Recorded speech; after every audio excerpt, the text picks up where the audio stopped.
G'day, The Other Side, your weekly summary of the best news and commentary without the woke, is taking a 2-week winter break. We're back with a brand new Season 2 for 2024 soon on Friday, July 19. Enjoy this clip from Season 1. Usually the right is capitalising. We look at increasing wealth through time. One of the main drives of the left is consumption. They want to consume. And so you've got consumption versus capitalising. You're talking about capitalising. You're obviously a capitalising person. Yes. And the left are hyper-consumptive.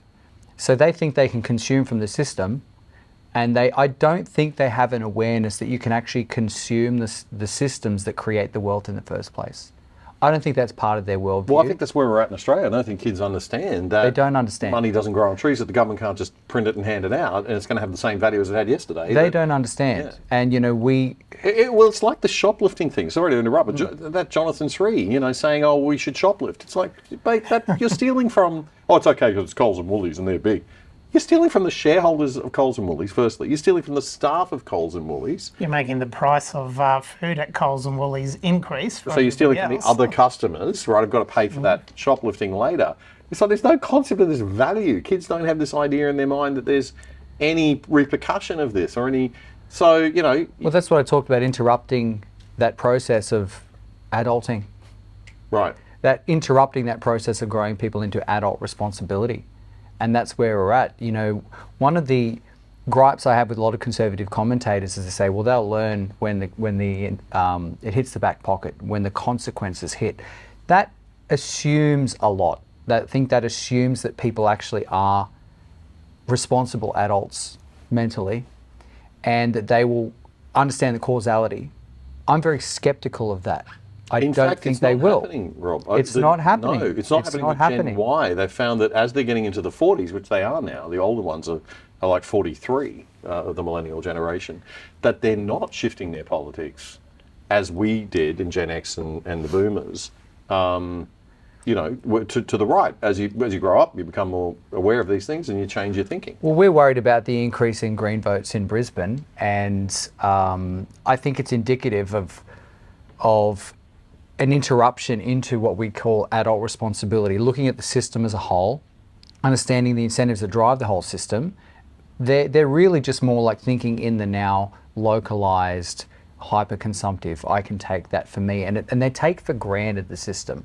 But I think with the cost of living, obviously so many economic hardships imposed by the government's response to COVID, people are doing it tough, and I don't think they are understanding the causality there. I don't think they're understanding the causality between the entropy in the system, the lack of money, how hard it is for everybody, and they're funneling people into the Greens.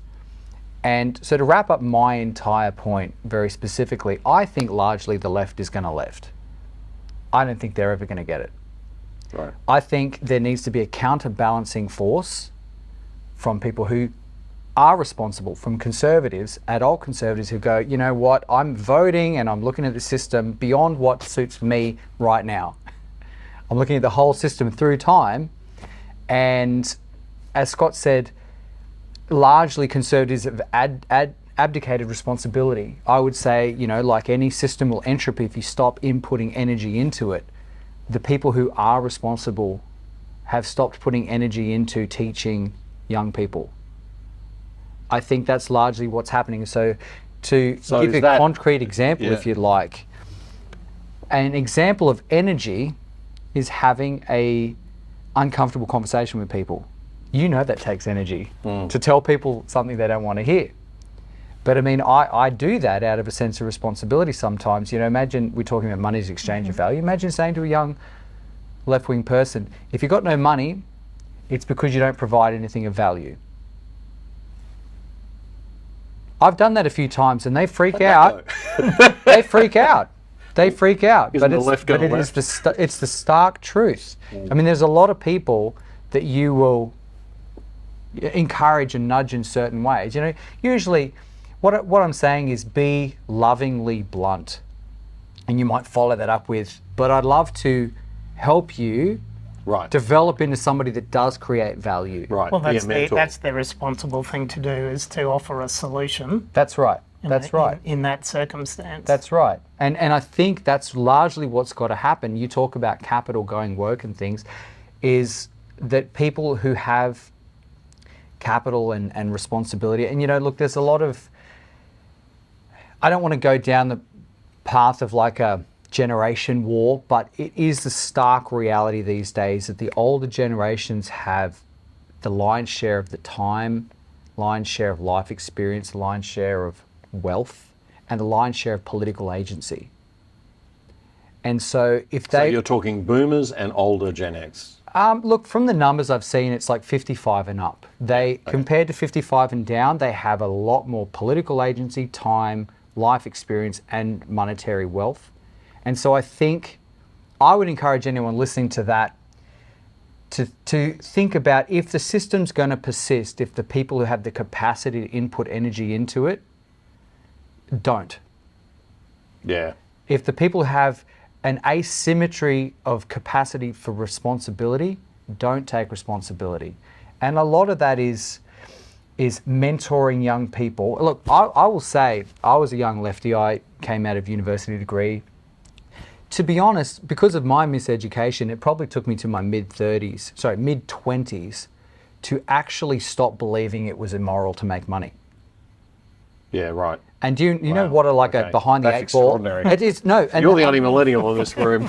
Well, I'm being completely honest. Yeah. It was my mid-20s when I heard older men say to me, it's, if you're providing a good reciprocal service, you're providing value to another person, it's not immoral to ask for a price. No. It's not, but that's what I believed. Right. That's how. And the way I came out of that is I worked in a small business with a boss who would tell me about how to run a business on a lunch break. Yep. I worked with people in my industry, and I found a lot of people on the internet talking about politics and philosophy and natural law and things like that. So I was able to get myself out of it. But I could only do that because I was shown a pathway. And what worries me now is what we're seeing with this Greens vote is like people are going to strive one way or another, but the Greens, set up all these preconditions and then offer a solution which is their political goal in the first place. And we're losing people to that ideology because people, they're facing very real hardships with housing and cost of living. And if you don't want people to go down that pathway, you've got to guide them this way. Absolutely. Yeah. In essence, you've got to do that in a selfless way. That's right. Talking about the people that are 55 and over, they're quite comfortable. They can make it easily for the remaining days of their life. That's right. But they have a responsibility in a selfless way to assist. Hope you enjoyed that clip. The Other Side, your weekly summary of the best news and commentary without the woke, is taking a 2-week winter break. We're back with a brand new Season 2 for 2024 soon on Friday, July 19. To support us, please make sure you subscribe on YouTube right here and follow us on X at OthersideAus. That's AUS. It's totally free, but we could always do with your support. So if you'd like to make a donation, click the Super Thanks button on YouTube with the $ and the thanks on it right under the video frame below. And if you're watching on YouTube, you can check out the full episode that this clip came from right here.